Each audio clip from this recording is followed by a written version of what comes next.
दोस्तों, आज हम बात करते हैं बच्चों में नाक का बंद होना।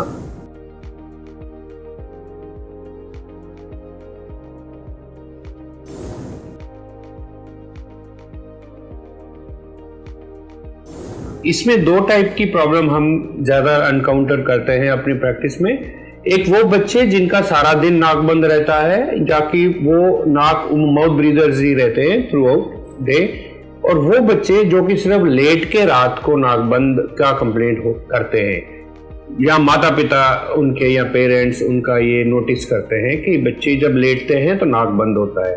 इनके कारणों को हम जानना चाहते हैं अगर हो तो मोस्ट लाइकली इनके कारण ये रहते हैं कि ये बच्चे, खासकर छोटे बच्चे जो कि 3 से लेके 7-8 साल की एज में, अगर वो बच्चे लगातार नाक बंद का कंप्लेंट करते हैं, वो माउथ ब्रीदर्स हैं, तो बहुत लाइकली है कि उनके अंदर एलर्जीज हैं।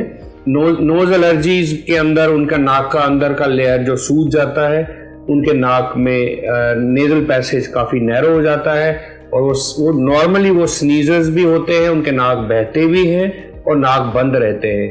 काफ़ी बच्चों में एक प्रॉब्लम होती है जिसको हम बोलते हैं एडिनॉइड्स। नाक के पीछे और गले के जॉइंट के बीच में एक मांस होता है जो कि छोटे बच्चों में ही होता है, और वो ज़्यादा बड़ा हो जाने से नाक बंद रहता है। ये वो बच्चे हैं जो कि रात को ज़्यादा नाक बंद की कंप्लेंट करते हैं और वो स्नोरिंग भी करते हैं, और रात को खासकर वो माउथ ब्रीदर्स हैं। दिन के टाइम वो ठीक रहते हैं।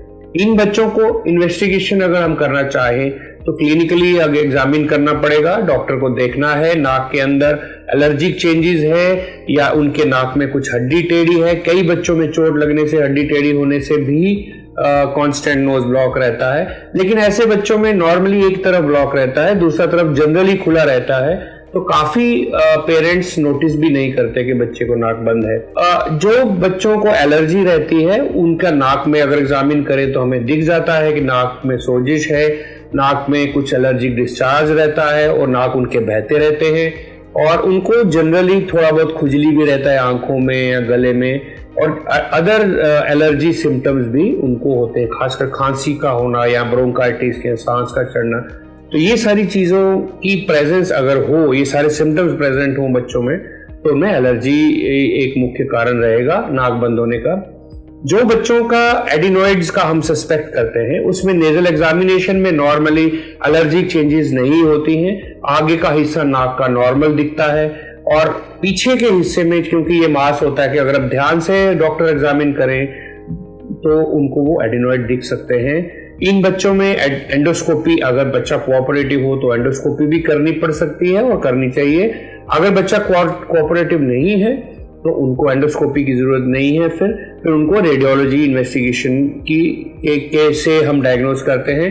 रेडियोलॉजी में एक एक्सरे किया जाता है जो कि गर्दन का और फेस का एक्सरे है, साइड व्यू से किया जाता है, और उसमें नेजल पैसेज ब्लॉकेट क्लियरली दिख जाता है, और एडिनॉइड टिश्यू जो अगर ओवरग्रोन हो या एनलार्ज हो तो वो क्लियरली दिख जाते हैं। इन बच्चों का ट्रीटमेंट जो है वो कॉज स्पेसिफिक रहता है।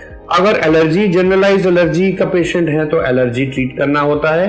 काफ़ी बच्चे एडिक्वेट कंट्रोल हो जाते हैं, इनमें एलर्जी सिम्टम्स भी, स्नीजिंग, वाटरिंग भी ठीक हो जाती है, नेजल ब्लॉक भी काफ़ी हद तक इम्प्रूव हो जाता है।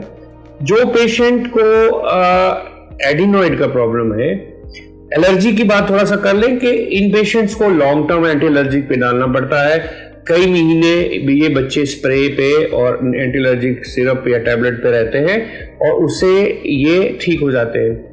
काफ़ी हद तक ये बच्चे जो है पूरी तरह ठीक हो जाते हैं, लेकिन वो धीरे धीरे ग्रोथ के साथ ठीक होते हैं।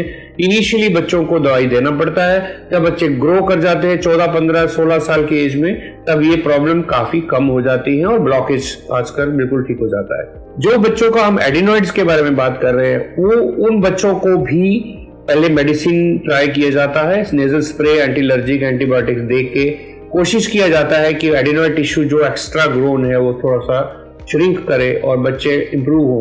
अगर पेरेंट्स केयरफुल हैं तो वो नोटिस करते हैं कि बच्चे ने मुंह बंद कर दिया है, अभी खोल के नहीं सोते हैं, स्नोरिंग नहीं करते हैं, नोज ब्रीदिंग रिस्टोर्ड है, उस बच्चों को हम कंटिन्यू करते हैं मेडिकल ट्रीटमेंट।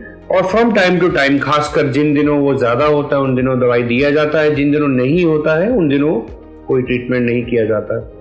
अगर ये बच्चे, खासकर एडिनोइड्स के बच्चे, अगर रिस्पॉन्ड नहीं करते मेडिकल ट्रीटमेंट से, उनको नाक बंद रहता है, माउथ ब्रीदर रहते हैं, स्नोर करते रात को, स्लीप डिसऑर्डर ब्रीदिंग रहती है, वो बच्चों को आगे कुछ ट्रीटमेंट का रिक्वायरमेंट है, जो कि इन्वेजिव ट्रीटमेंट है, सर्जिकल ट्रीटमेंट है। उन पेशेंट्स में सर्जरी से एडिनोइड्स को रिमूव किया जाता है। आजकल लेजर टेक्नोलॉजी अवेलेबल है, हमारे सेंटर में कोबलेशन टेक्नोलॉजी अवेलेबल है। वो कोबलेशन टेक्नोलॉजी से एंडोस्कोपिकली मुंह के अंदर से ब्लडलेस तरीके से एडिनोइड्स रिमूव किए जाते हैं। बच्चा 1 हफ्ते और 10 दिन में पूरी तरह से ठीक हो जाता है और बच्चों का माउथ ब्रीदिंग बंद हो जाता है। Thank you. अगर आपको लगता है इस वीडियो से किसी का फायदा हो सकता है तो शेयर जरूर करें और यह वीडियो ज्यादा से ज्यादा लोगों तक पहुंचाएं और लाइक, शेयर, सब्सक्राइब करना ना भूलें।